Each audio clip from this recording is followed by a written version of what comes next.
Hi hello എല്ലാവർക്കും നമസ്കാരം. അപ്പോൾ നമ്മുടെ ഇന്നത്തെ വീഡിയോയിൽ തലയിൽ എണ്ണ തേക്കുന്നതിനെ കുറിച്ചാണ്.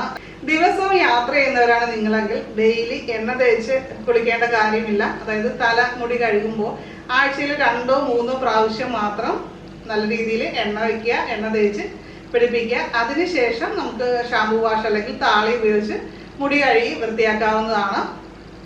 എണ്ണ പുരട്ടി കഴിഞ്ഞാൽ മുടി വളരുമോ എന്ന് പലരും ചോദിക്കാറുണ്ട്. എണ്ണ പുരട്ടുന്നതിലൂടെ അല്ല മുടി വളരുന്നത്. നമ്മൾ ശരിക്കും ഓയിൽ അപ്ലൈ ചെയ്തിട്ട് മസാജ് ചെയ്യുന്നതിലൂടെയാണ് രക്തയോട്ടം വർദ്ധിക്കുകയും സ്കാൽപ്പിന്റെ ആരോഗ്യം മെച്ചപ്പെടുകയും അങ്ങനെയാണ് മുടി വളരാനുള്ള ഒരു സാധ്യത ഉണ്ടാകുന്നത്.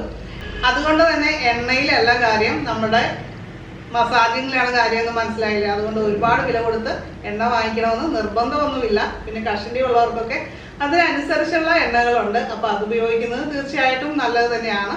ഈ കഷണ്ടി അല്ലെങ്കിൽ മുടി കൊഴിച്ചിലൊക്കെ ഉള്ളവർ ഒരുപാട് മസാജ് ചെയ്ത് പിടിപ്പിക്കേണ്ട കാര്യമില്ല. അവർ ഒരല്പം എണ്ണ എടുത്തിട്ട് ചെറുതായിട്ടൊന്ന് ചൂടാക്കിയതിന് ശേഷം സ്കാൽപ്പിലൊക്കെ വളരെ ലൈറ്റായിട്ട് വിരലുകൾ കൊണ്ട് തേച്ച് പിടിപ്പിക്കുക മാത്രം ചെയ്യുക. അതിനുശേഷം 20 മിനിറ്റ് കഴിഞ്ഞ് അവർക്ക് വാഷ് ചെയ്ത് കളയാം. ചിലർക്ക് നീരിറക്കം കാര്യങ്ങളൊക്കെ ഉള്ളവർ അവരുടെ ആ ഒരു കണ്ടീഷൻ അനുസരിച്ചുള്ള സമയം മാത്രമേ എണ്ണ തലയിൽ വയ്ക്കാവുള്ളൂ. അക്കാര്യം ശ്രദ്ധിക്കണം.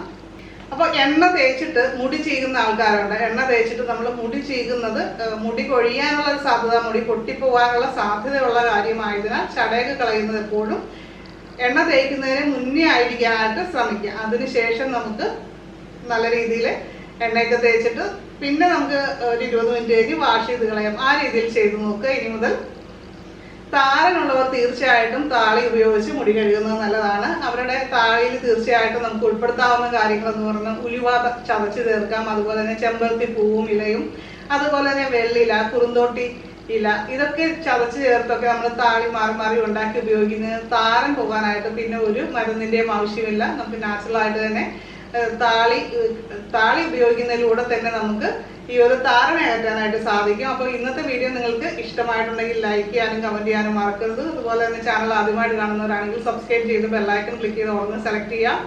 നിങ്ങളുടെ ഫ്രണ്ട്സിലേക്ക് ഒന്ന് ഷെയർ ചെയ്ത് കൊടുക്കുക. അപ്പോൾ അടുത്തൊരു വീഡിയോയിൽ വീണ്ടും കാണാം.